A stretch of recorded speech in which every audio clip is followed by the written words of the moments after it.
Assalamualaikum warahmatullahi. Alhamdulillah.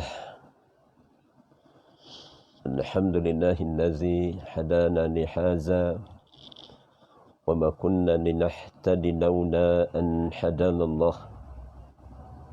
Ashhadu an la ilaha illallah wahdahu la syarika lah. Wa ashhadu anna Muhammadan abduhu wa rasuluh. Wassalatu wassalamu Muhammad ibn Abdillah wa ala alihi wa sahbihi ajma'in. Amma ba'du. Alhamdulillah, sekalian yang menyaksikan pertemuan di alam maya pada pagi ini, betapa di antara hakikat penyaksian Allah Subhanahu Wa Taala, Allah jadikan saksi-saksi utama kepada saya dan kita semua, termasuklah hari ini juga menjadi saksi. Seumpama hari Sabtu kita berada di waktu duha ini, begitu jugalah hari yang sebelumnya, semalam hari Jumaat.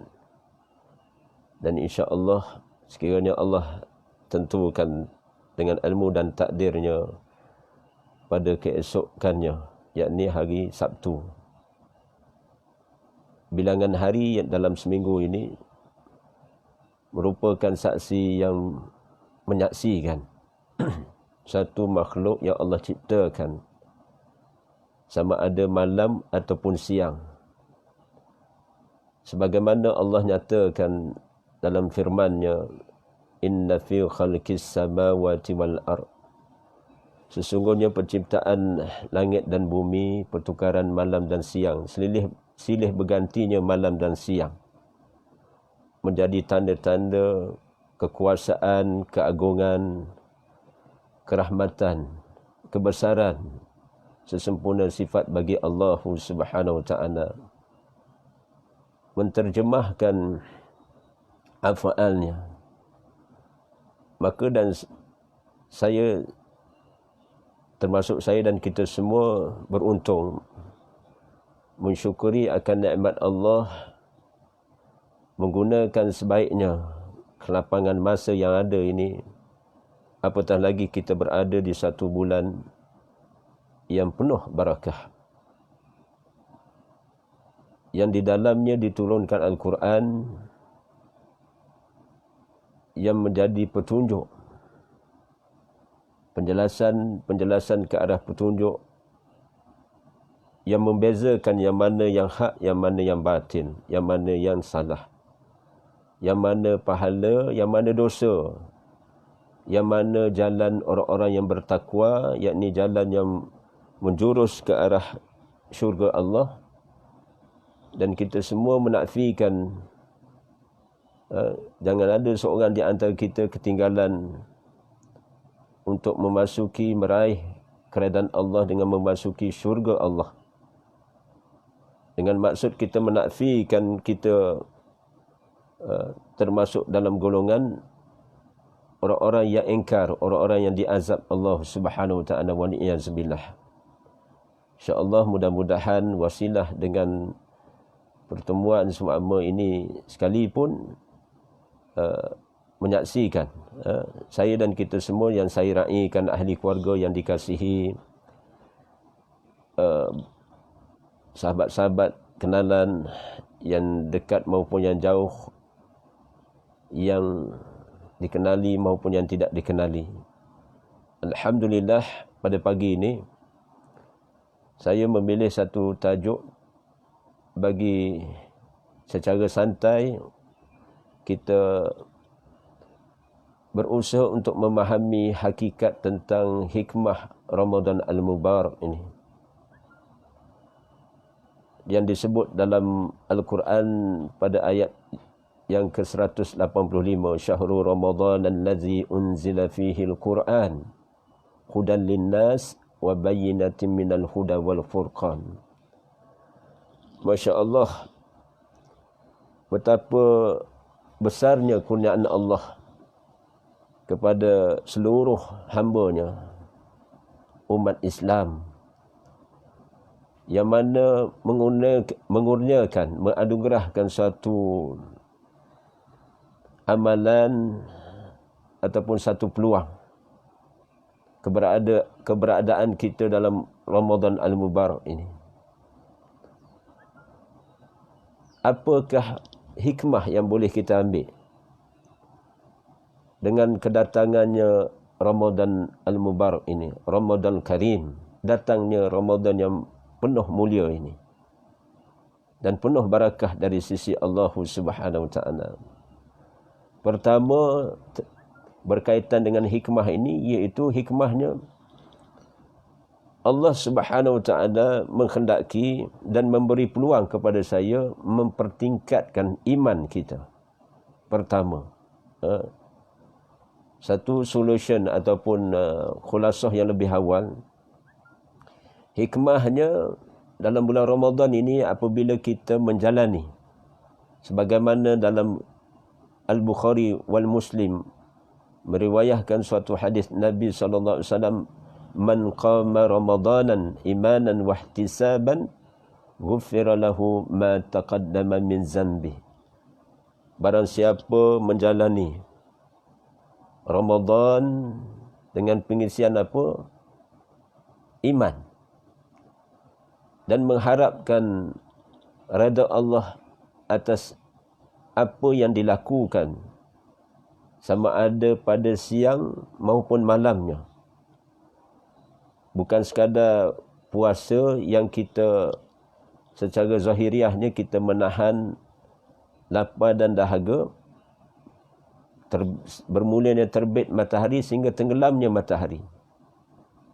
Kemudian kita memahami hakikat ada tuntutan pada roh kita, yang mana kita kena pelihara dengan baik. InsyaAllah wasilah perantaraan dengan iman dan mengharapkan pembalasan Allah Subhanahu Wa Taala hasil daripada ketaatan kita lakukan sama ada siang ataupun malam dalam Ramadan ini. Niscaya Allah akan ampunkan dosa-dosa yang telah lalu. Ini rasmi berdasarkan kauliah Nabi SAW. Pertama, apa yang saya nak maksudkan, iman. Keimanan. Keimanan ini disebut dengan jelas pada ayat 183, soal keimanan ini. Kerana Allah sendiri menyapa kepada orang-orang yang beriman kepada Allah. Ba'da a'udzu billahi as-samil 'alim minasyaitonir rajim min hamzihi wa nafthihi wa nafsihi. Bismillahirrahmanirrahim. Ya ayyuhallazina amanu kutiba 'alaikumus syiyam kama kutiba 'alal ladzina min qablikum la'allakum tattaqun. Bagaimana Allah Subhanahu Wa Taala penuh dengan lemah lembutnya, latif, sifat Allah ini, menyapa, menyeru, wahai orang-orang yang beriman. Nak boleh ke puasa ni, menahan lapar dan dahaga ni, ataupun dengan maksud menjaga juga soal batin. Telinga yang mendengar, mata yang melihat, lidah yang bercakap, tangan dan kaki yang diguna pakai, termasuk akal fikiran yang berfikir, termasuk hati yang berperasaan, yang boleh tertib ini. Kerana apa? Kerana bila mana kita berilmu, maka kita beramal dengan ilmu, kita beramal dengan iman, insya-Allah maka kita akan dapat hikmah dia.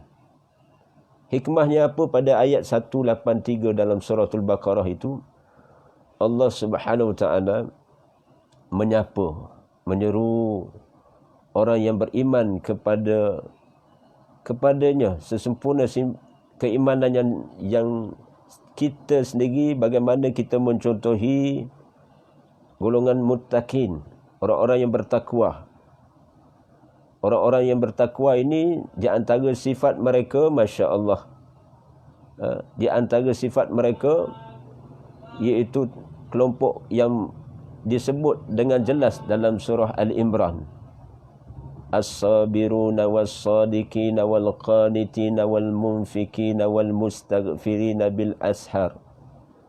Dan orang-orang yang sabar, dan orang-orang yang benar, dan orang-orang yang tetap taat, qanitin, dan mereka yang menginfakkan sebahagian daripada harta mereka, dan orang yang memohon ampun kepada Allah di waktu sahar, di waktu sahur.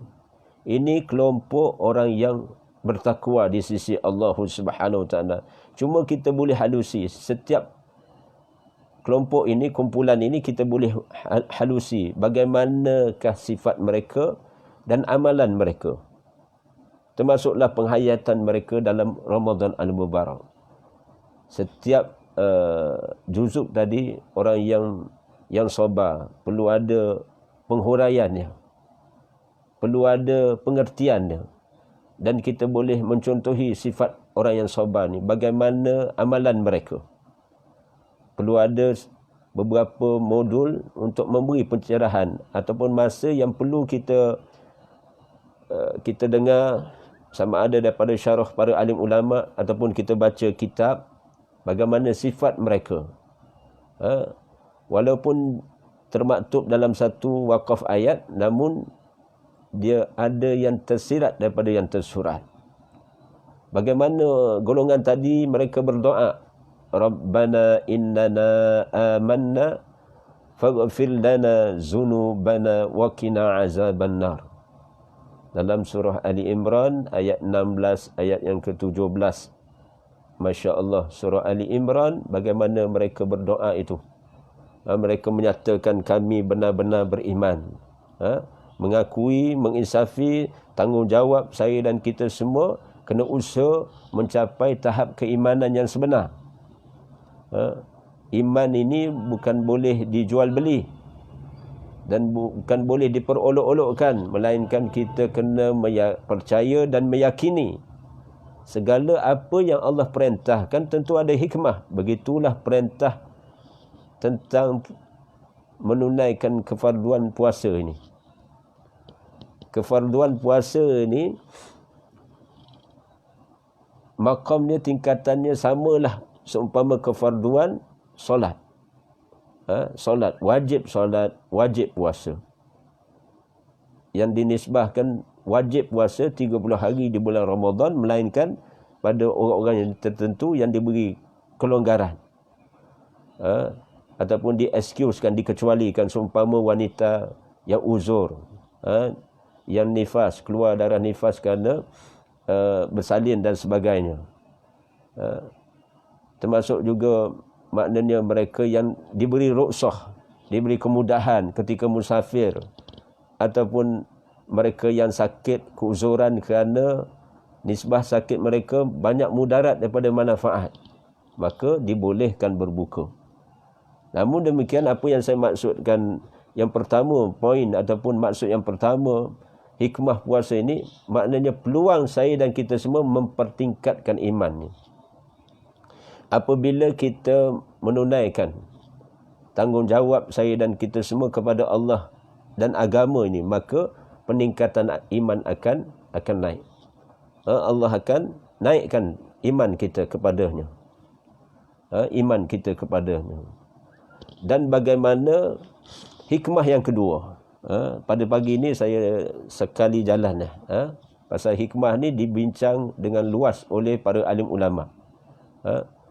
Secara sekali lalu ni saya akan lontarkan, kemukakan, supaya kita, bila kita tahu hikmah ini ada di depan, terbentang luas di depan perjalanan hidup kita, apatah lagi kita masih berada pada awal Ramadan, maka kena secara bijaksana berfikir dengan waras, berfikir dengan bijaksana, kemudian membuat satu solusi, kesimpulan untuk mengguna pakai masa yang ada ini sebaiknya.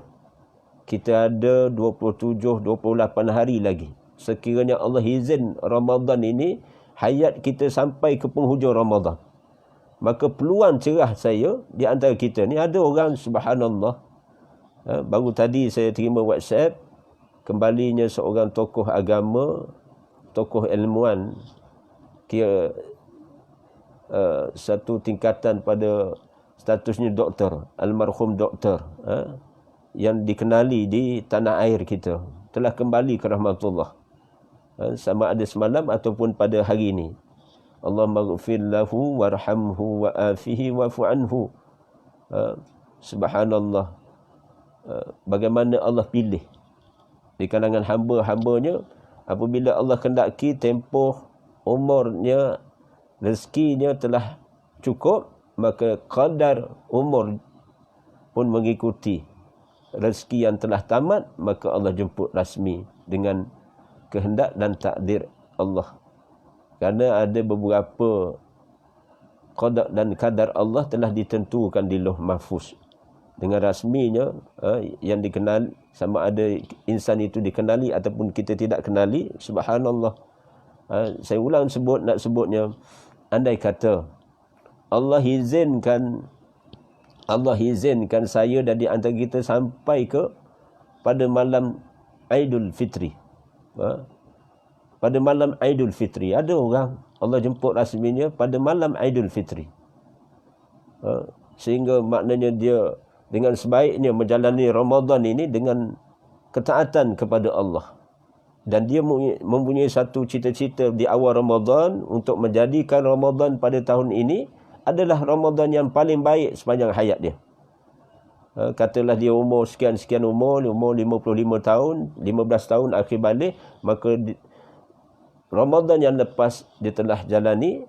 Namun demikian, hasil daripada peningkatan umur dan kematangan cara berfikir, dan sedikit sebanyak ada penambahan ilmu yang telah dia dapati setelah dia mujahadah untuk sedikit sebanyak menuntut ilmu, maka tentulah dengan ilmu itu, dengan iman yang ada itu, dia guna pakai untuk menjalani Ramadan Al-Mubarak pada tahun ini.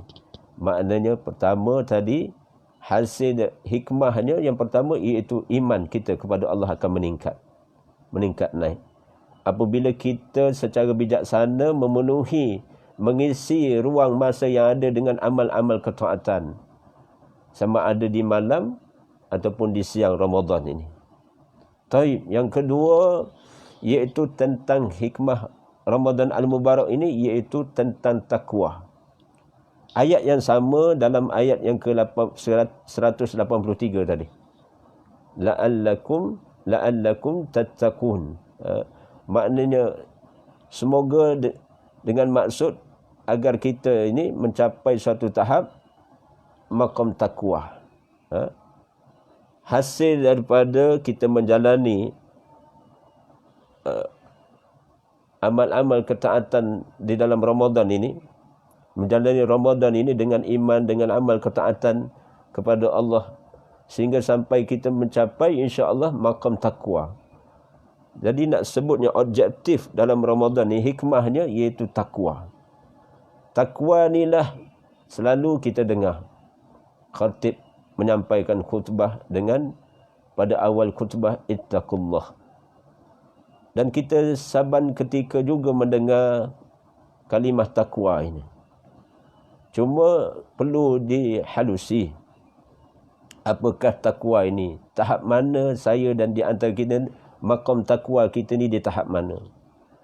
Sehingga akan dirumus dengan baik bagaimana takwa yang sebenar, iaitu takwa yang hakikatnya ataupun hakikinya di sisi Allah.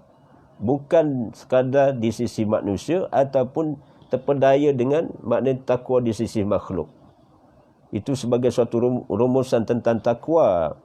Takwa yang sebenar adalah takwa di sisi Allah. Ada ciri-ciri dan sifat orang yang bertakwa di sisi Allah ini. Contoh di antaranya, bagaimana ketika dia duduk seorang-seorang, dia tinggal bersendirian. Bagaimana sifat dan amalan dia ketika dia duduk seorang-seorang. Ketika dia secara zahir tidak dilihat oleh orang. Tapi ada orang bila walaupun dia duduk seorang-seorang, dia duduk alone, maknanya dia duduk bersendirian. Tapi Masya Allah, tahap keimanan dan rasa takut dia kepada Allah menyebabkan timbulnya ilham bagi dia melakukan amal-amal ketaatan. Kerana dia percaya Allah ni Al-Basir, Allah ni Al-Alim, Allah ni Al-Muttaqim. Al-Muttaqim maknanya Allah balas balik. Segala apa yang dia lakukan, Allah akan balas balik. Amal ketaatan akan dibalas dengan pembalasan yang merupakan imbuhan, ganjaran, pahala di sisi Allah, akan diberi kenikmatan. Dan dalam masa yang sama, hati dia, akal fikiran dia terarah dengan dia bimbang.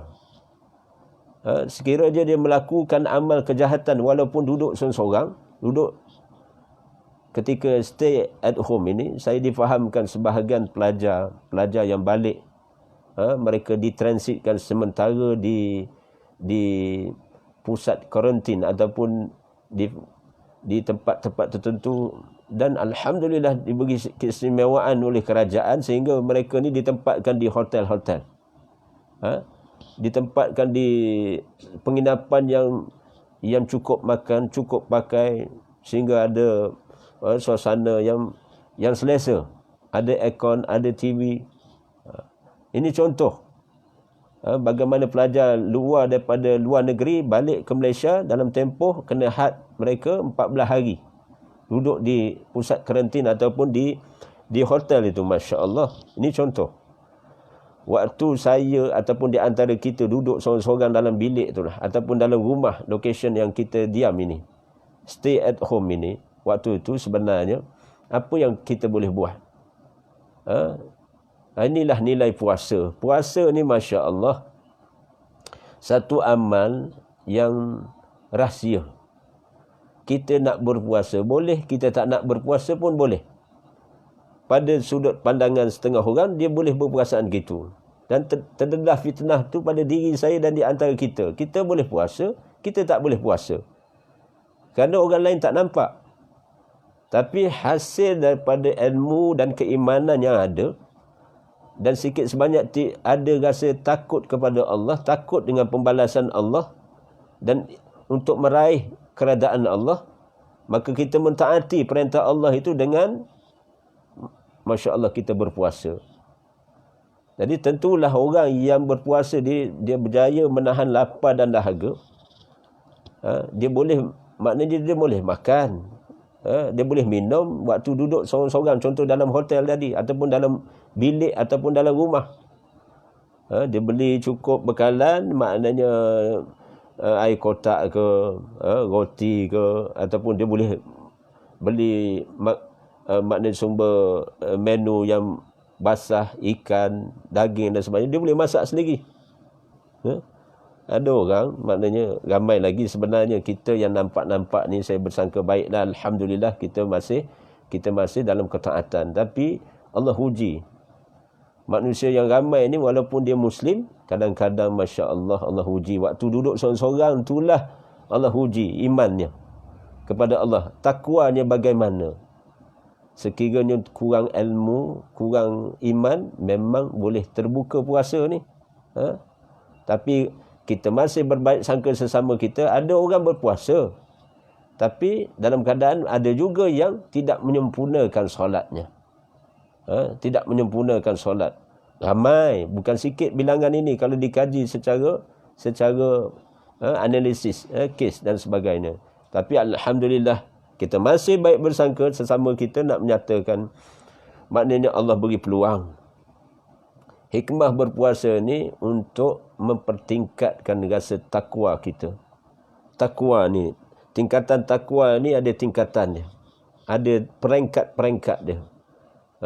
Kalau kita nak mudah faham, maknanya kalau sesuatu itu ada grade dia. Ada grade dia.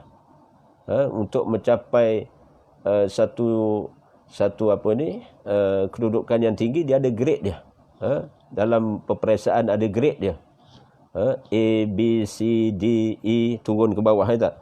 Jadi kalau saya ataupun di antara kita masih berada di tangga bawah. Jadi ini peluang saya dan di antara kita. Kita ni sebagai orang yang beriman kena ada sifat tawaduk. Sifat merendah diri. Kita rasa kita serba tak cukup. Jangan kita rasa cukup macam makan minum cukup. Tapi dalam diam kadang-kadang amal ketaatan ni biar kita rasa tak cukup. Biar kita rasa tak cukup, kerana bila kita rasa tak cukup, maknanya kita menginsafi. Setelah kita mendengar tazkirah, setelah kita mendengar mau'izah, setelah kita mendengar ibrah, pengajaran-pengajaran yang baik, berdasarkan makna ceramah ke, kuliah ke, bicara agama ke, ataupun apa-apa saja yang kita mendengar dan kita menyaksikan, hasil daripada pendengaran itu, kita menyaksikan juga, Masya Allah. Mudah-mudahan Allah beri ilham. Fa'alhamaha fujuraha wa taqwaha. Bagaimana Allah boleh beri ilham yang baik kepada orang yang memilih jalan takwa. Dan Allah, sifat adlu Allah ni, bila orang memilih jalan kejahatan, dia boleh lepaskan.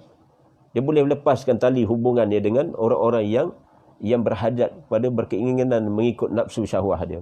Ini dia panggil istidraj. Maksudnya Allah lepaskan tali hubungan dengan hamba-Nya. Yang ni hati-hati. Sama ada kita ketika kita diberi nikmat, maknanya nikmat kemudahan-kemudahan tertentu, jangan sampai nikmat itu maknanya bertukar wajahnya. Bertukar coraknya sampai bertukar menjadi nikmah. Maknanya satu fitnah buat diri kita dan sebagainya. Saya ulang sebut, maknanya maksud yang kedua pada pagi ini, hikmah yang kedua, iaitu maknanya hikmah Ramadan Al-Mubarak untuk mencapai darjat orang-orang yang bertakwa. Peluang ini terbentang luas. Bukan mesti orang yang umur 40 ke atas, bukan mesti 40 ke bawah, maknanya umur ini jadi sebagai satu syarat. Sekiranya anak-anak remaja, belia, pemuda, bukankah ada di sana berdasarkan mafhum hadis Nabi SAW, Allah lebih suka, Allah lebih sukai orang pemuda yang taat. Allah lebih suka, Allah lebih sayang, Allah lebih kasih seorang pemuda ataupun pemudi yang belia wanis, yang muda, ataupun anak-anak ni, anak ke menantu ke cucu dan sebagainya, kalau dia dalam keadaan ketaatan, Allah lebih sayang dia daripada orang tua yang beramal ketaatan. Kerana orang yang berumur ni, setelah diberi ilmu, diberi kefahaman agama, dia boleh berfikir dengan baik, maka dia buat keputusan berdasarkan ilmu dan pengalaman dia. Maka dia mengharung kehidupan ni, dia ada dah pengalaman. Jadi maka tidak pelik dia melakukan ketaatan, tidak pelik. Tapi malang sungguh lagi pelik dan benar kalau orang tua yang tidak ada kesedaran. Tidak ada kesedaran ataupun masih meninggalkan solat di waktu Ramadan ini. Sayang sungguh pada diri sendiri. Maknanya kalau seandainya kita tak mengambil peluang Ramadan Al-Mubarak ini dengan penuh makna, penuh pengisian, sedapatnya yang semampu yang boleh saya ataupun di antara kita lakukan. Subhanallah. Kerana bulan ini, bukankah hikmahnya Allah Subhanahu Wa Taala membuka semua pintu syurga, menutup semua pintu-pintu neraka. Syurga ni ada beberapa tingkatan dia. Begitulah neraka ada beberapa pintunya. Subhanallah, maknanya tingkatannya. Tingkatan neraka tu ada tingkatannya. Ke bawah, sijin. Bagi golongan orang yang beriman, bertakwa, yang beramal soleh, illiyin, tempat yang tinggi. Tempat yang tinggi. Subhanallah, nak menyatakan apa? Hikmah yang kedua, apabila kita memahami secara ilmu, iaitu takwa tu kita boleh usaha dapatkan. Mana mungkin maknanya peluang lebih cerah berada di luar Ramadan berbanding dengan di 11 bulan di luar Ramadan. Kerana apa bulan ini? Bulan dibelenggunya syaitan. Pengaruh syaitan berdasarkan hadis. Bagaimana syaitan ini dibelenggu dalam Ramadan Al-Mubarak ini. Jadi bila syaitan ini dibelenggu, maknanya kita pula tertib. Tertib itibak sunnah. Maknanya berpuasa. Berpuasa. Satu, kita tertib mengikut sunnatullah. Sunnah yang Allah Subhanahu Wa Taala telah perintahkan kepada kita. Kemudian mana sunnah ini, sunnah yang Rasulullah lakukan, yakni ittiba' Rasulullah, ittiba' ikut sunnah yang Allah perintahkan. Maka kita yang umat Muhammad ini ittiba' sunnah, ikut sunnah ini. Jadi subhanallah, apa yang nak dimaksudkan pada poin ataupun maksud yang ketiga, hikmah. Hikmah kita berpuasa ni, maknanya satu keadaan kita boleh kekang nafsu syahwah kita. Kekang nafsu syahwah kita ni. Kerana ada perintah dan larang setiap anggota tubuh ni. Bukan mulut saja. Dilarang ataupun diharamkan masukkan sesuatu benda, makanan ataupun minuman pada bermula terbitnya fajar sampai terbenamnya matahari. Bukan sekadar mulut saja. Tapi mulut ni, dalam mulut ni ada lidah. Maka pada mulut, percakapan juga maknanya ada tanggungjawab. Bagaimana puasa orang yang khusus. Khusus, maknanya tingkatan puasa ni ada tingkatan puasa awam. Orang ramai, maknanya orang awam boleh menahan lapar dan dahaga. Itu puasa orang awam. Tapi ada satu tingkatan puasa yang yang pertengahan, wasatiyah, kena pada tempatnya. Kita faham secara ilmu ada tanggungjawab puasa ini, maknanya kita kena jaga juga. Jaga juga pantang larang pada anggota-anggota panca indera kita. Selalu saya ulang sebut, maknanya rupanya dalam kita menghayati puasa ini, kita kena guna sebaiknya pendengaran telinga ini.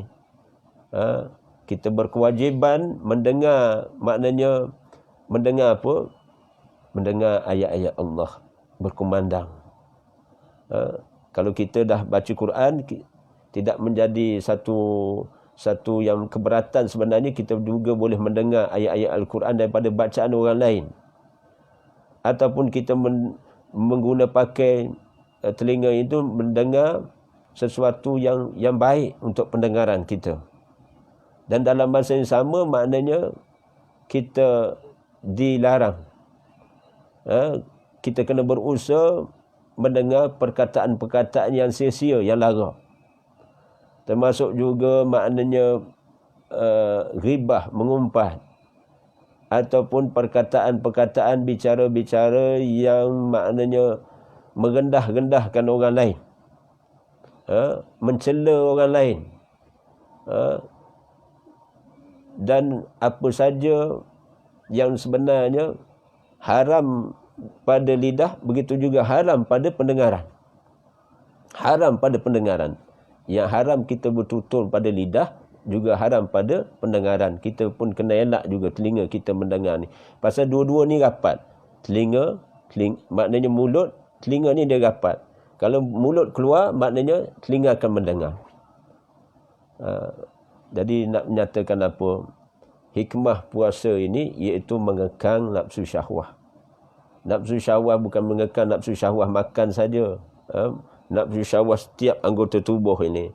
Mata yang melihat, alhamdulillah hikmahnya kita gunakan sebaiknya dalam Ramadan ini. Kita menggunakan mata ini kepada perkara-perkara yang menatijahkan sehingga hati kita jadi tenang. Kita baca Al-Quran, kita tengok ayat-ayat Allah, ayat demi ayat, maknanya akan berlaku kesannya pada hati nurani. Kita melihat sesuatu yang baik, kesannya sampai ke hati nurani, sampai ke dalam hati sebenarnya. Kita melihat mana pemandangan, kita rasa terhibur. Bukankah kita rasa macam seronok je? Seronok, itu menunjukkan kesan pada hati nurani, hati sanubari. Kita lihat alam ini begitu indah. Ada masa kita keluar sekejap di waktu siang ataupun malam walaupun stay at home. Jadi kerana Rasulullah SAW, fi'li perbuatan Nabi SAW, subhanallah, Rasulullah bila mendongak ke langit, Rasulullah akan berdoa, Rabbana ma khalaqta hadza batina subhanaka faqina azaban nar. Ya Rabbku, tidaklah engkau jadikan hal-hal ataupun perkara-perkara ini sia-sia, maha suci di kau. Jauhkanlah kami, peliharalah kami daripada azab api neraka. Nampak, dengan ilmu Allah, Rasulullah dengan keimanan kepada Allah, Rasulullah sebut ungkapan kalam Allah, kata-kata Allah ini termaktub dalam surah Ali Imran ayat 191. Selalu saya baca. Kenapa? Sesiapa yang membaca ayat-ayat Allah sebagai wasilah doa kepada Allah, sebenarnya mendekatkan diri dia kepada Allah. Itu yang untungnya. Jadi hikmah yang seterusnya dalam Ramadan ini sebenarnya mendekatkan diri saya dan kita semua kepada Allah. Ini hikmah dia. Berbanding dengan luar Ramadan. Mana mungkin kita nak bandingkan 11 bulan di luar Ramadan dengan dalam Ramadan. Kerana kita ini dalam Ramadan nafsu tadi dihadkan. Dihadkan, kemudian pengaruh syaitan dibelenggu. Maka dalam Ramadan lah masa yang terbaik untuk kita guna pakai untuk mendekatkan diri kita. Bagaimana cara nak mendekatkan diri kita kepada Allah? Maka ada jalannya. Hikmah yang saya maksudkan, di antara hikmah dalam Ramadan ini, iaitu hikmah yang dengan maksud apa tadi? Mendekatkan diri kepada Allah, wasilah ataupun antaraannya dengan amal-amal ketaatan. Solat fardu secara berjemaah.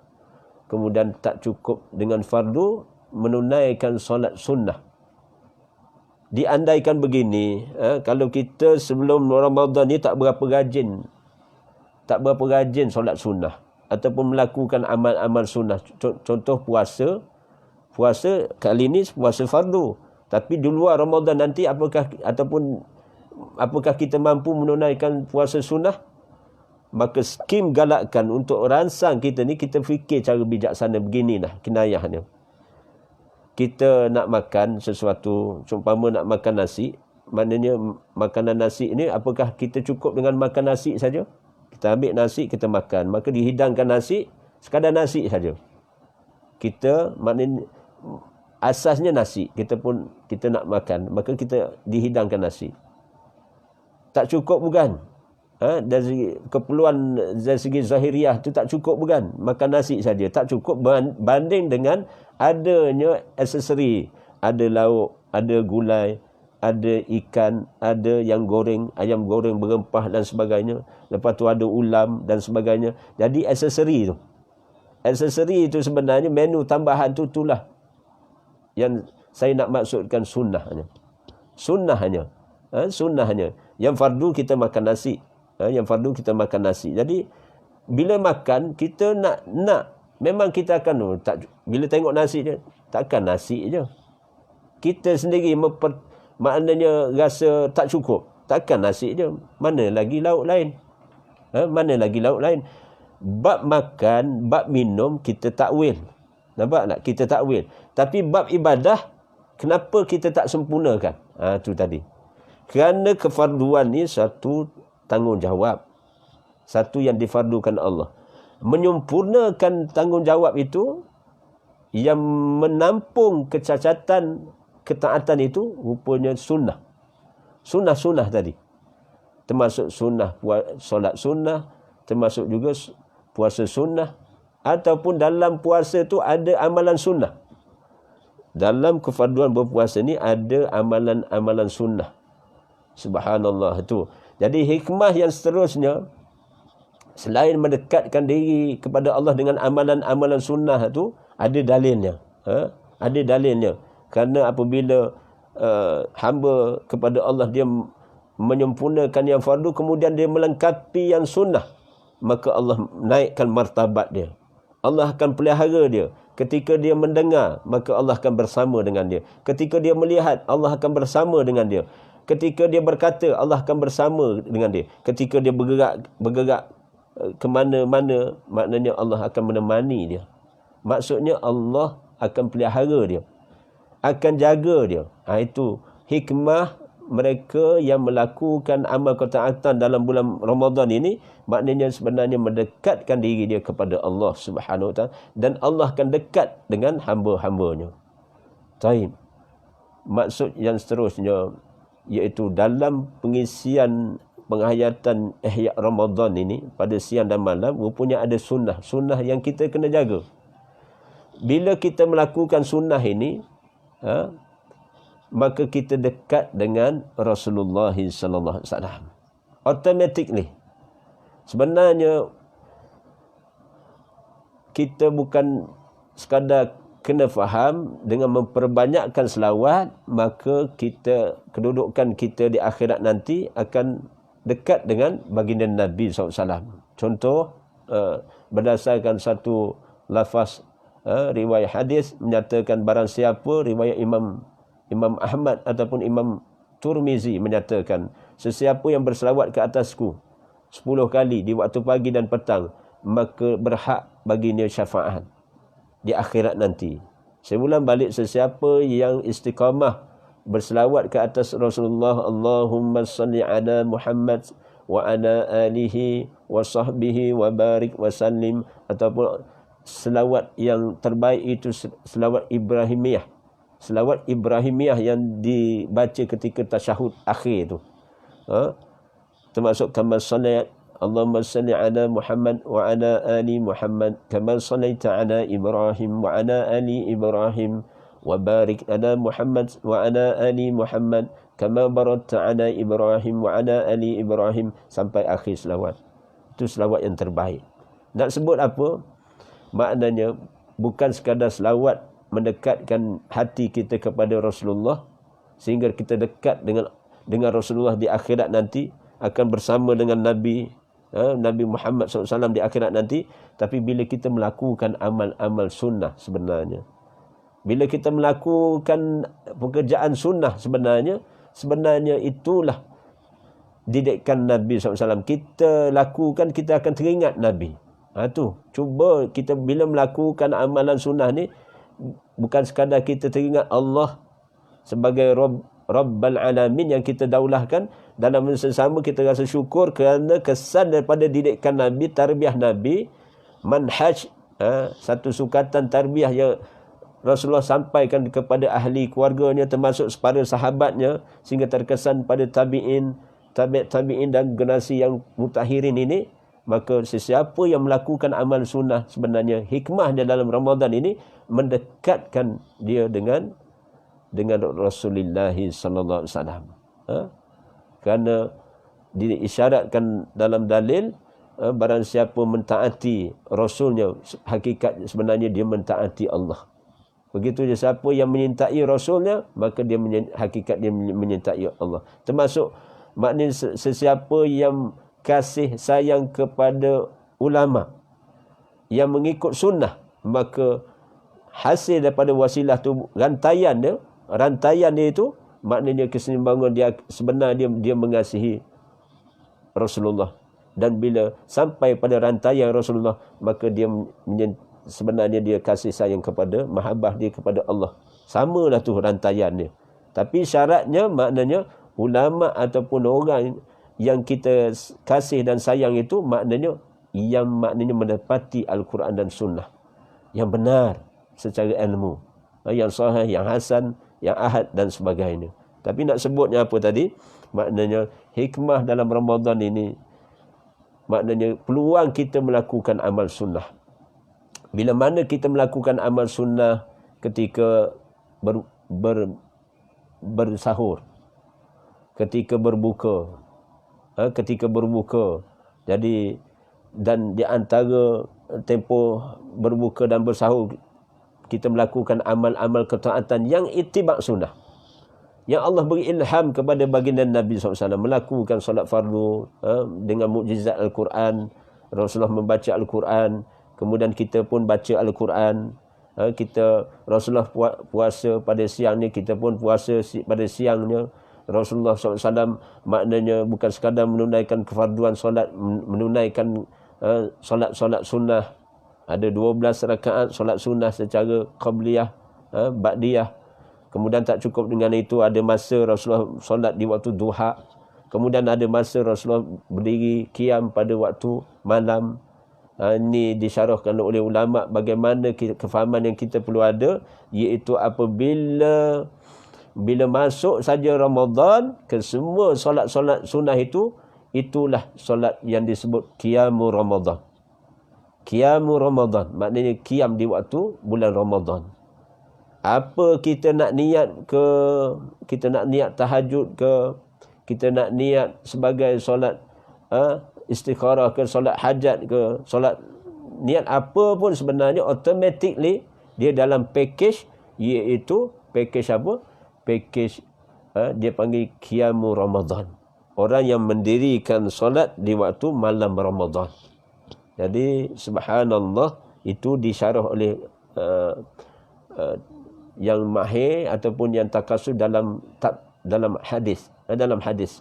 Muhaddisin, mereka memahami dalam konteks bila mana malam, kerana dalilnya di mana? Dalilnya bagaimana Aisyah radhiyallahu anha menyatakan baginda Nabi sallallahu alaihi wasallam solat malam dalam Ramadan, luar Ramadan bilangannya 11 rakaat. Dalam Ramadan, luar Ramadan bilangannya 11 rakaat. Namun demikian, walaupun bilangannya 11 rakaat, namun qiyam Nabi, rukuk Nabi maupun sujud Nabi takkan sama dengan rukuk, sujud dan maknanya qiyam kita sekalipun tak akan sama. Allahumma salli ala Muhammad wa ala alihi wa sahbihi wa barik wa sallim. Nak menyatakan tak akan sama kerana walaupun 11 rakaat, berhenti solat tarawih Nabi ni ketika diambang fajar, yakni tempoh waktu sahur Rasulullah sallallahu alaihi wasallam. Berhenti yang kata buat Rasulullah 2 rakaat kemudian rehat, kemudian bangkit bangun lagi 2 rakaat rehat. Itu yang disebut tarawih, solat rehat-rehat. Sebelum ini ramai juga yang pergi tumpu pada awal malam. Bila awal malam dia buat 11 ke dia buat 21, dia kira khalas dah, selesai. Sebenarnya walaupun buat 21 rakaat sekalipun, 23 rakaat, tak akan sama qiyam Rasulullah. Tak akan sama lamanya Rasulullah termasuk dalam rukuk dan sujud Rasulullah. Tak akan sama. Kerana solat tarawih Rasulullah sampai dekat subuh sana. Cuma Rasulullah ni bila Rasulullah solat, Rasulullah setelah 2 rakaat Rasulullah rehat dulu. Kemudian Rasulullah membaca beberapa doa ataupun zikir. Kemudian Rasulullah bangkit bangun, agak-agak dah pada satu ketika Rasulullah akan bangkit bangun. Dan ada tempoh yang lama juga Rasulullah ni, bila Rasulullah mengantuk, ada masa juga maknanya Rasulullah tidur dulu. Kemudian Rasulullah sambung balik. Tapi tidur Rasulullah dia tak sama. Tak sama dengan tidur kita. Kita ni kalau dah tidur, memang al-maklum lah, tidur setengah orang ni maknanya tidur mati. Tidur mati. Tapi inilah yang bagaimana fa'li perbuatan Nabi SAW. Subhanallah, bila mana dalil yang terang dalam riwayat Imam Bukhari menyatakan, begitu juga Imam Muslim, nada yang sama menyatakan solat Rasulullah bilangannya 11 rakaat. Namun demikian terpakai sunnah khulafar rasyidin yang kita kata nak tambah bilangan rakaat kerana nak mengimbangi lamanya, nak mengimbangi kita biar berdiri lama lagi qiyam itu. Boleh baca surah yang panjang dan sebagainya. Untuk mencukupkan kekurangan kekuatan, bandingan kekuatan diri saya dan kita semua dengan Rasulullah SAW. Buat macam mana tak akan boleh menandingi kepatuhan dan ketaatan Rasulullah ni, tak boleh nak tandingi. Cuba dilakukan oleh Abu Bakar As-Siddiq, cuba diusaha lakukan oleh Umar Ibn Al-Khattab. Maknanya walaupun Umar sebenarnya Rasulullah diberi pencerahan oleh alim ulama, sebenarnya Rasulullah SAW pun maknanya ada masa maknanya melakukan solat tarawih secara berjemaah. Kalau tidak dengan sahabat ataupun dengan ahli keluarganya, di rumah dia, stay at home itu. Jadi muskilah itu maknanya cuma ramai orang tanya, apakah mesti berselawat macam kita selawat tu biasa kita selawat?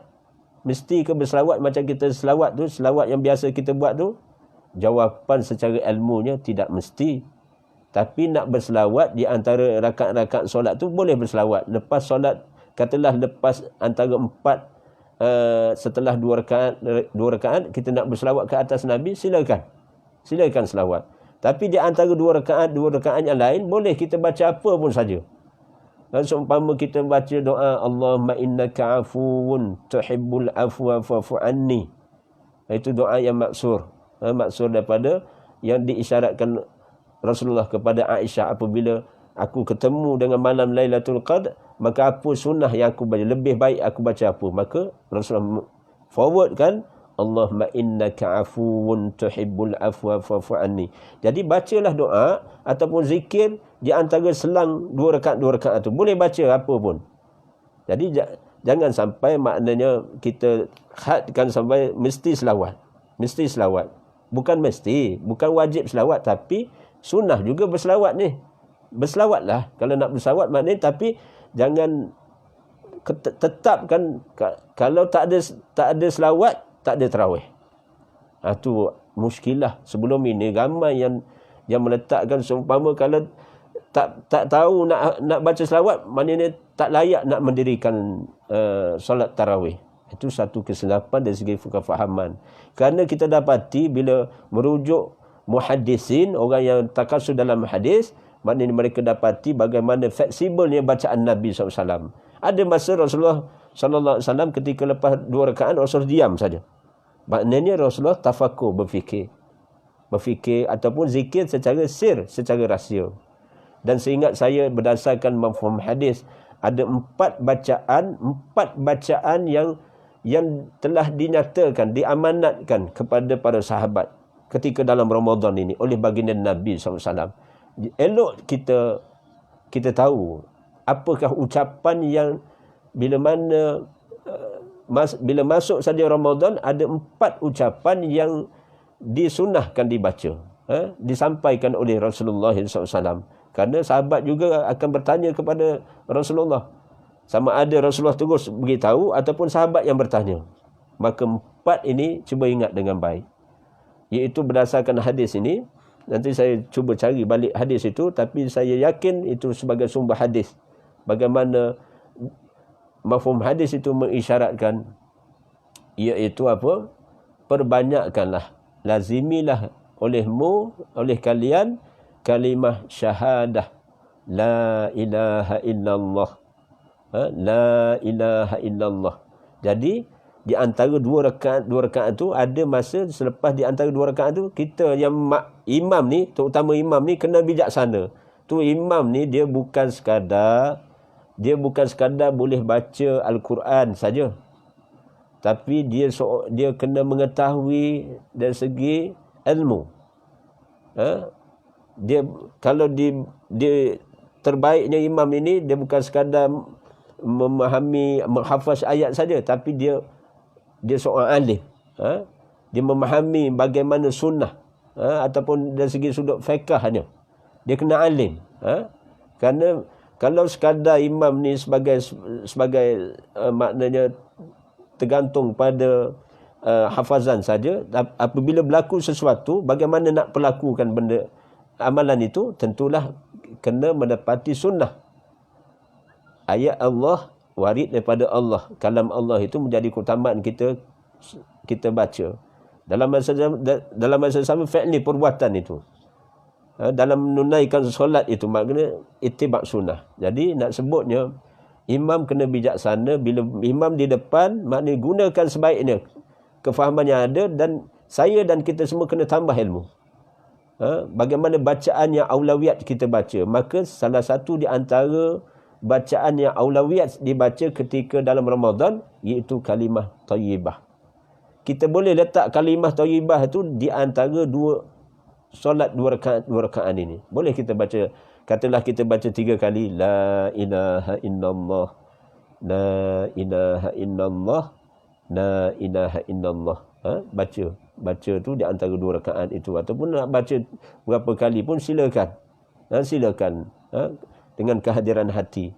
Jadi bacaan kalimah thayyibah itu dilazimi dalam Ramadan. Begitu juga kalimah maghfirah, keampunan, mohon ampun kepada Allah. Mohon ampun kepada Allah suatu yang sunnah dibaca berdasarkan riwayat-riwayat hadis. Yang tadi saya nyatakan yang Rasulullah sebut, Rasulullah isyaratkan kepada Aisyah, dan Rasulullah melazimi istighfar ini, bertaubat kepada Allah. Jadi kita di antara 2 rakaat itu boleh kita baca, seumpama baca Allahumma innaka afuwun tuhibbul afwa fa'fu anni beberapa kali, ataupun baca astaghfirullah la ilaha illallah huwal hayyul qayyum wa atubu ilaih, ataupun baca macam kita istighfar selepas solat biasa tu, astaghfirullah allazi la ilaha illa huwal hayyul qayyum wa atubu ilaih, baca. Jadi bila imam baca, makmum di belakang baca, jadi tertib, maknanya makmum faham. Rupanya makmum biasanya dia akan taklid, makmum biasanya dia akan ikut bacaan imam. Setelah seolah seumpama rupanya selama ni dia faham mesti selawat. Sebenarnya maknanya ada bacaan-bacaan sunnah yang boleh dibaca. Saya ulang balik dengan maksud saya tidak menafikan selawat tu. Selawat, silakan selawat. Maknanya di antara 2 rakaat itu ada juga kita selitkan selawat. Jadi rupanya fleksibelnya bacaan Nabi SAW ini, termasuk maknanya habis tu maknanya di antara 2 rakaat itu ada doa. Kita boleh berdoa, seumpama kita doa untuk ibu bapa pun boleh. Rabbighfirli wali walidayya warhamhuma kama rabbayani saghira. Walaupun ibu bapa tu jadi imam. Katalah seorang bapa dia jadi imam. Apakah tidak menghadkan dia tidak untuk tidak baca? Tidak. Dia sendiri menjawab jawatan, masih memangku jawatan anak. Walaupun dia, mak dan ayah dia telah kembali ke rahmatullah di alam barzah sana, dia boleh baca doa Rabbighfirli. Maknanya satu kesan daripada baca itu, anak menantu pun ikut baca Rabbighfirli wali walidayya warhamhuma kama rabbayani saghira.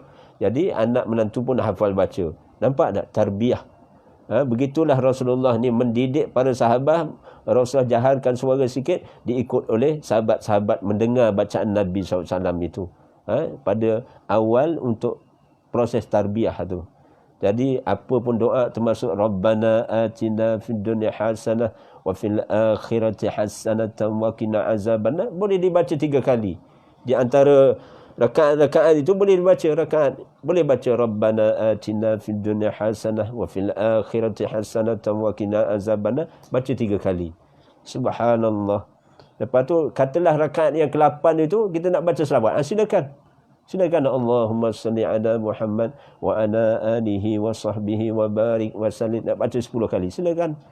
Maknanya rupanya bila kita lihat bagaimana ada bacaan-bacaan yang boleh kita selang-seli di antara rakaat-rakaat solat itu. Inilah telah difahami oleh Menteri Agama ataupun sebahagian di antara mufti di Malaysia ini, termasuk beberapa mufti di negara lain pun, sebenarnya mufti di Al-Azhar sekalipun faham perkara ini. Namun demikian, maknanya saya ulang balik, maknanya selawat salah satu pilihan. Maknanya berselawatlah, maknanya dalam keadaan tertentu, tapi nak sebutnya jangan sampai peringkat ketinggalan zikir ataupun doa yang Rasulullah baca itu kita tak sebut ketika antara rakaat dengan rakaat itu, kerana ada bacaan Nabi SAW di antara 2 rakaat ini, termasuklah maknanya ada ketika Rasul diam berfikir, Rasul rehat, kemudian Rasul sambung balik rakaat solat. Itulah yang sampai subuh tu. Itulah hikmahnya sampai subuh ni. Tapi nak menyatakan lama Rasulullah qiyam tu, Rasulullah mengambil masa, menghabiskan masa ketika qiyam tu lama, kerana lihatlah berdasarkan dalil bagaimana dalam satu riwayah Rasulullah membaca pada rakaat pertama Al-Baqarah, kemudian dia sambung dengan surah Ali Imran. tak selesai lagi sambung surah An-Nisa dan sebagainya, baru naik rakaat yang kedua dan sebagainya. Subhanallah. Itu sebagai satu keadaan Rasulullah solat tarawih. Jadi saya dan kita semua tak mampu, imam semua tak mampu nak melakukan demikian, maka kita ambil qadar mana. Solat tarawih ni satu, maknanya kita oleh kerana dia solat sunnah, dan solat sunnah yang dituntut, maka kita rehat. Kita rehat, jangan bekerja sangat. Bekerja. Kalau kita lihat maknanya audien itu di belakang itu ada anak-anak dan sebagainya, kita yang imam kena bijaksana ketika solat sunnah tarawih tu, maknanya kadar yang sederhana. Jadi anak ke menantu yang kecil-kecil ni, yang maknanya yang mereka ni dalam keadaan tingkatan yang rendah, maknanya kita baca yang sederhana. Dan ada masa kita juzuk amma dalam berapa rakaat, katalah 2 ke 4 rakaat kita baca, kerana mereka boleh menghafal juga ataupun mendengar apa yang mereka biasa baca. Dan kita didik juga anak ke sesiapa di antara kita, maknanya menantu ke cucu dan sebagainya, cuba tadabbur ayat. Ada masa tadabbur ayat. Sebenarnya imam baca, tanggungjawab makmum mentadabbur, memperhatikan ayat itu. Bukan sekadar kita dengar saja, kita kena ambil ibrah pada ayat yang dibaca oleh imam itu. Itulah yang maknanya dipandu arah oleh para ulama, maknanya hikmah daripada kita solat tu sebenarnya mendekatkan diri kepada Allah. Jangan solat ni sampai start daripada solat sampai akhir bagi salam tak ingat apa, taklid je. Allahu akbar, Allahu akbar. Silap-silap Allahu akbar tu pun hilang ke mana. Tu saya telah bagi panduan kepada di antara kita, maknanya kebanyakan yang saya telah kemukakan, paling yang kita lafaz tu kita sebut, kita tahu apa yang kita sebut, tafahum, memahami apa yang kita baca. Jadi Allahu akbar berapa kali Allahu akbar. Jadi ketika angkat takbir satu, ketika nak berpindah rukun fi'li itu, mana Allahu akbar, sami Allah liman hamidah, rukuk, sujud dan sebagainya, ingat Allah yang maha besar. Ingatlah Allah yang maha besar. Jadi dia boleh menghadirkan hati kita bila kita faham. Apatah lagi suratul Fatihah tu. Satu homework untuk kalian termasuk saya, tadabbur dan hafaz hayat dalam surah Al-Fatihah tu utamanya. Termasuk juga hadirkan hati ketika rukuk dan sujud. Subhana rabbiyal azim tu, maha suci Allah yang maha agung tu, ingat baik-baik. Jangan hilang punca. Kadang-kadang hilang juga. Dah ingat ni, hilang juga. Makna tu hilang, entah ke mana hilang. Itulah hati, masalah hati kita ada maknanya kekangan nafsu syahwah, kekangan pengaruh qarin. Syaitan tu dah dibelenggu dah pengaruh dia. Tapi qarin pendamping ni dia ada masa dia hayak. Dia hayak kita. Lepas tu apatah lagi ada spesies jin ni, dia masih wujud di alam gaib ini walaupun dalam Ramadan. Pasal saya jumpa beberapa kes ketika Ramadan dirawat, rupanya jin ni masih ada dalam badan manusia ni. Duduk bertenggek lagi. Dia kata dia bangun sahur, aku pun bangun juga.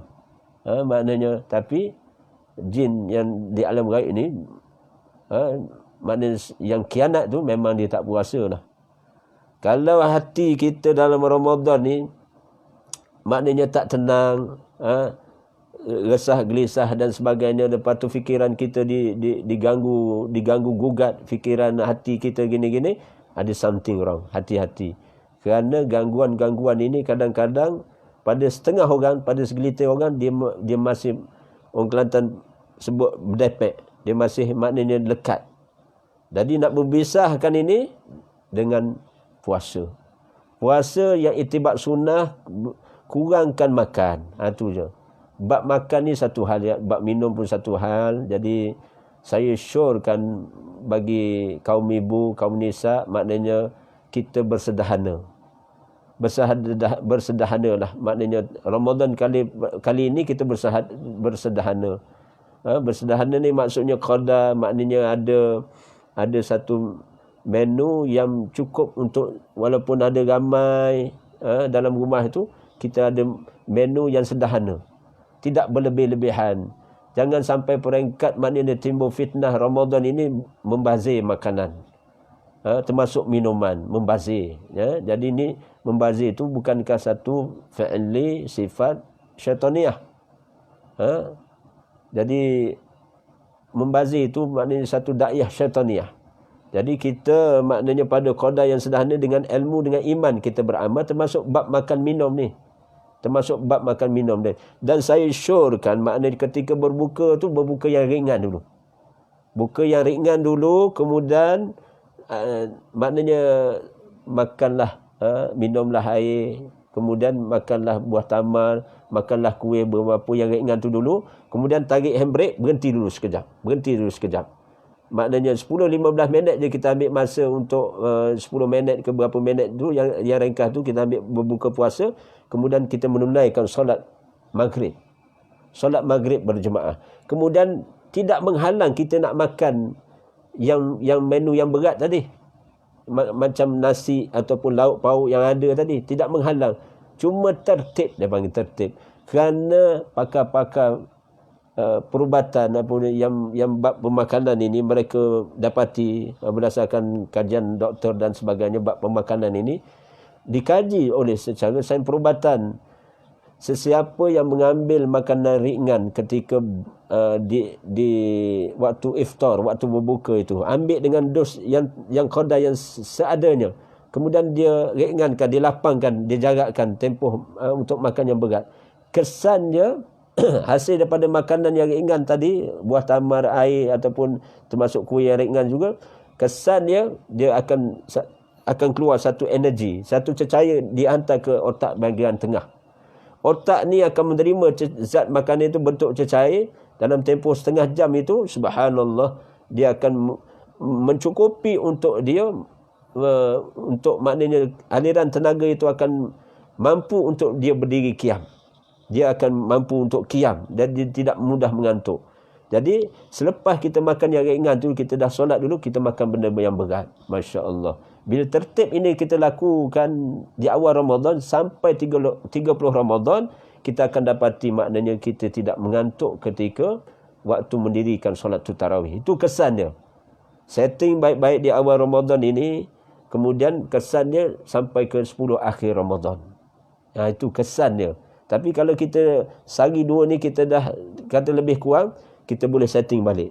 Kita sebut secara mesyuarat, maknanya bukan kita nak larang makan, tapi kita maknanya kita jarakkan sedikit makan, kita lapang. Jadi tengoklah bila waktu tarawih nanti, dia tak mudah mengantuk, tak mudah rasa malas.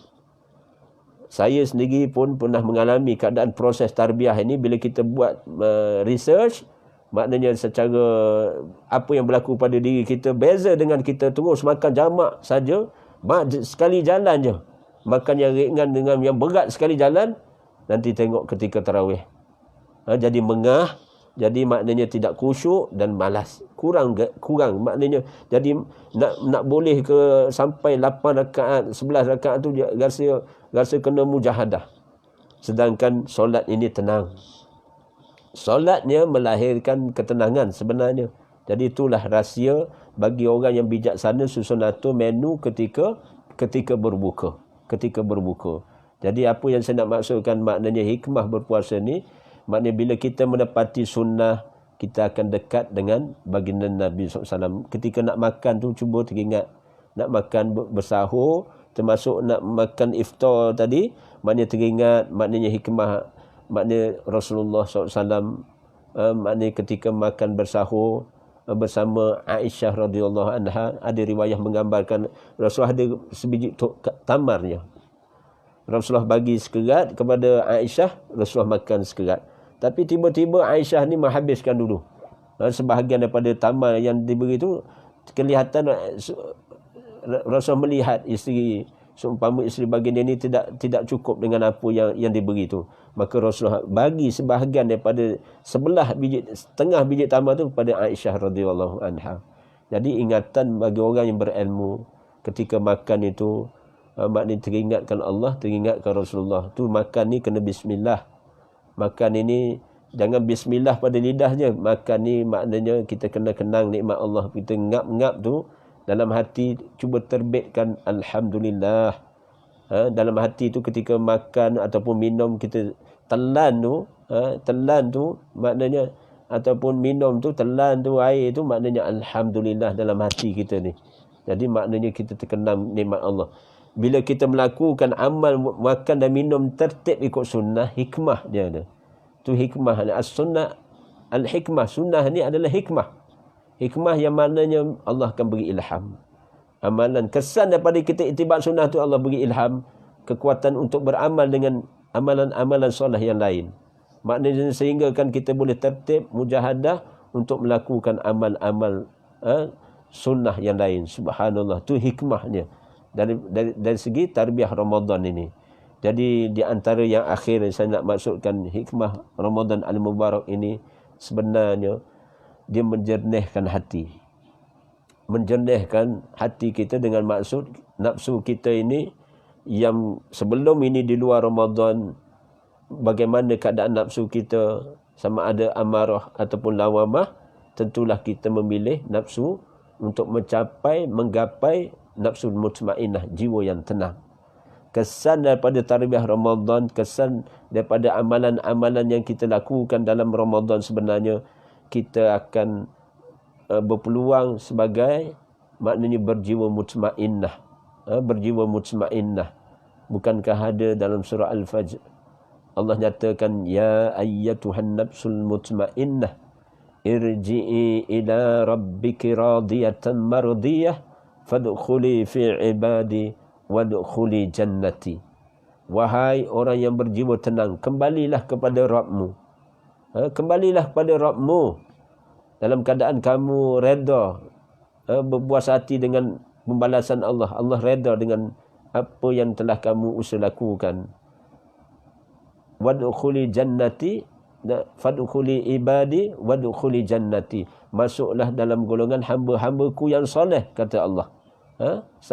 Firman Allah. Kemudian masuklah ke dalam syurgaku. Wadkhuli jannati. Masuk, Allah jemput rasmi.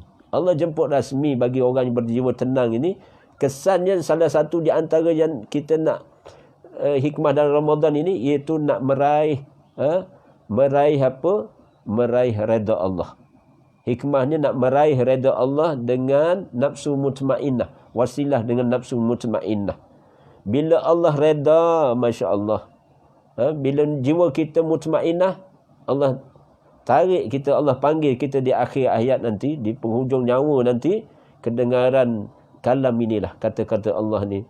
Ketika Abu Bakar As-Siddiq mendengar firman Allah ini dibaca oleh Rasulullah sallallahu alaihi wasallam di waktu itu, awal turun surah ini, ayat ini, maka Abu Bakar As-Siddiq menyatakan, alangkah indahnya, alangkah baiknya, sungguh beruntungnya kalau aku dijemput dengan seruan seumpama ini.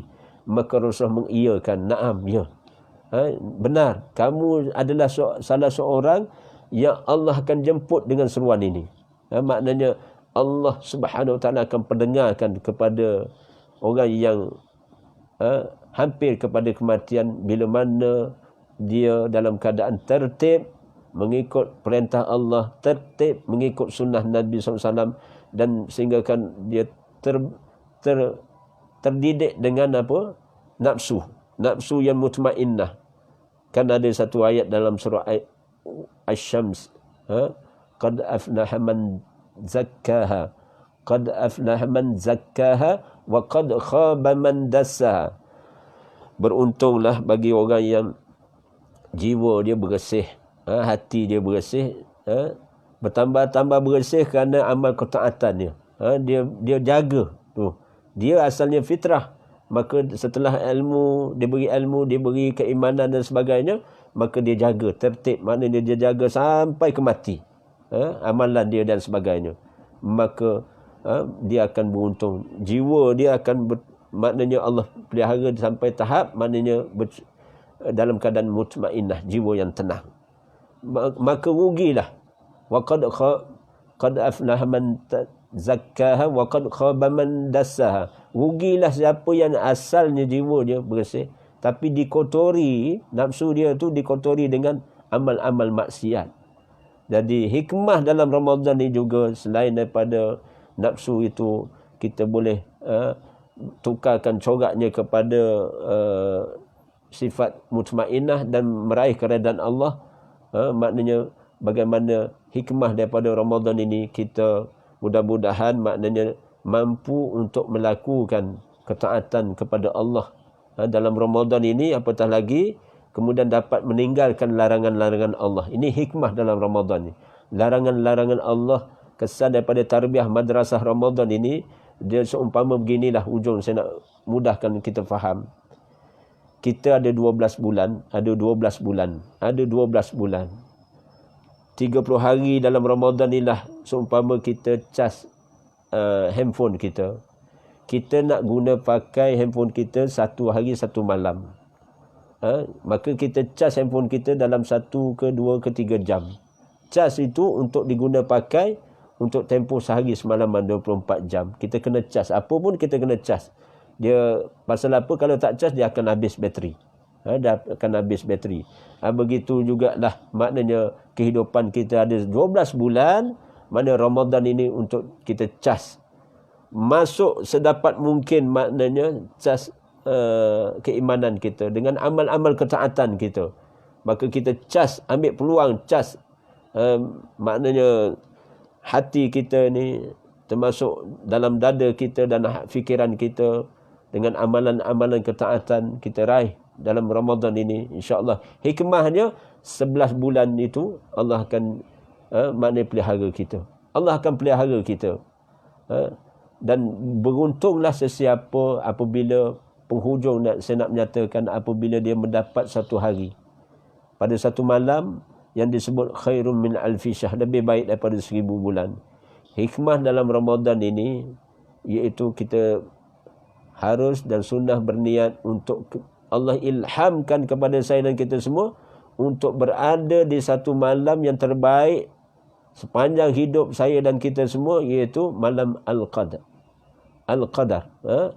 Bagaimana Allah Subhanahu wa taala menyatakan, ba'da a'udzubillahi minasyaitonir rajim min hamzihi wa nafthihi wa nafsihi, tanazzalul malaikatu waruruhu fiha biizni rabbihim min kulli amr, salamun hi hatta matla'il fajr. Bagaimana pada malam itu, pada malam kemuliaan itu, bagaimana pada malam itu, malam Al-Qadar itu, diatur semua urusan. Turunnya para malaikat Allah. Pada malam itu turunnya para malaikat Allah, ketua malaikat Jibril AS dan gerombolan malaikat Allah turun ke langit dunia ini, turun ke dunia ini. Daripada Baitul Izzah tu dia turun. Daripada kerajaan langit Allah turun sampai ke Baitul Izzah itu dia turun lagi. Bawah pada langit dunia ini. Turun sampai ke dunia ini untuk mengatur semua urusan. Urusan itulah maknanya sesuatu hal yang kita perlukan. Contoh di antara semua urusan itu yang akan diatur oleh Allah, iaitu tentang rezeki, tentang ajal, bahagia ataupun celakanya seseorang itu. Dalam ketika hayat kehidupan dia tu, maknanya semua urusan itu akan diatur oleh Allah Subhanahu wa taala.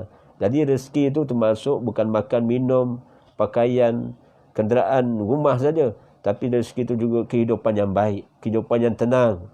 Maknanya ada pasangan yang baik dan soleh-solehah, keturunan yang baik, kemudian maknanya terpelihara keafiatan, kesejahteraan pada hati dia dan sebagainya. Maknanya itu termasuk dalam pakej ransangan yang Allah bentangkan pada malam kemuliaan itu. Jadi hikmah dalam Ramadan ini ada 1 bulan. Ada 1 hari. Dalam 1 bulan ini ada 1 hari. Lailatul Qadri khairum min alfi syahr. Lebih baik daripada 1000 bulan. Jadi niatlah di awal Ramadan ini, minta Allah ilhamkan kepada saya dan kita semua. Ya Allah, ilhamkanlah kami agar kami mensyukuri akan nikmat-Mu yang telah Engkau kurniakan kepada ibu dan bapa kami, agar kami melakukan amal-amal soleh yang Kau radai. Termasuklah kita boleh qasatkan, maknanya kita ketemukan, maknanya Allah ketemukan, ilhamkan kita, kuatkan hati kita beribadah pada malam kemuliaan itu. Dan maknanya subhanallah, maknanya Allah masukkan kita dalam golongan hamba-hamba yang soleh.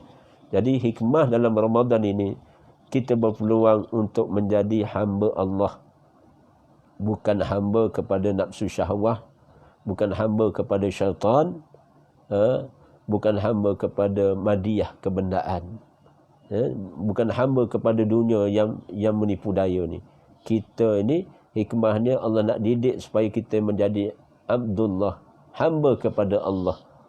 Hamba kepada Allah, insya-Allah bila mana kita mengisafi diri kita sebagai Abdullah, hamba kepada Allah, tentulah kita lebih sopan. Jadikan Ramadan ini untuk mencorakkan kehidupan kita lebih berakhlak saleh, solehah. Kerana dengan wasilah dengan Al-Quran yang kita baca, kita faham, kita tadabbur, kemudian kita berusaha agar Allah cantikkan akhlak kita sebagaimana akhlak Al-Quran dan akhlak Rasulullah SAW. Jadi rupanya bulan Ramadan ini hikmahnya untuk membentuk akhlak kita. Sebagaimana para penghafaz Quran, para pengamal ilmu Allah, para pengamal sunnah, bagaimana dia berilmu, begitulah sebenarnya kena usaha untuk dia berakhlak. Begitu juga mereka-mereka yang mengikut para ulama ataupun mereka yang telah baik dah ada kebaikan pada diri mereka. Tapi dalam masa sama kita dan termasuk saya masih berpeluang untuk memperbaiki akhlak. Inilah tempohnya. Mana mungkin untuk kita mengubah sifat kita. Kalau dalam Ramadan ini, kalau tak mampu ubah, nak harap di luar Ramadan, satulah yang begitu berat, sukar untuk dilakukan. Ramadan inilah nak jadi sebagai seorang suami yang baik, seorang isteri yang salehah, ataupun seorang anak yang solehah.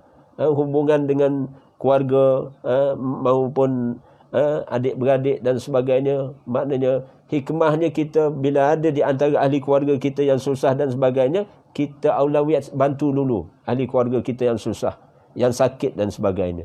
Begitu juga makna kita boleh bantu sesiapa saja. Hikmah daripada Ramadan Al-Mubarak ini, kita mengenangkan ada orang yang susah. Kita walaupun PKP ini, Perintah Kawalan Pergerakan ini, Masya Allah, cukup makan, cukup pakai.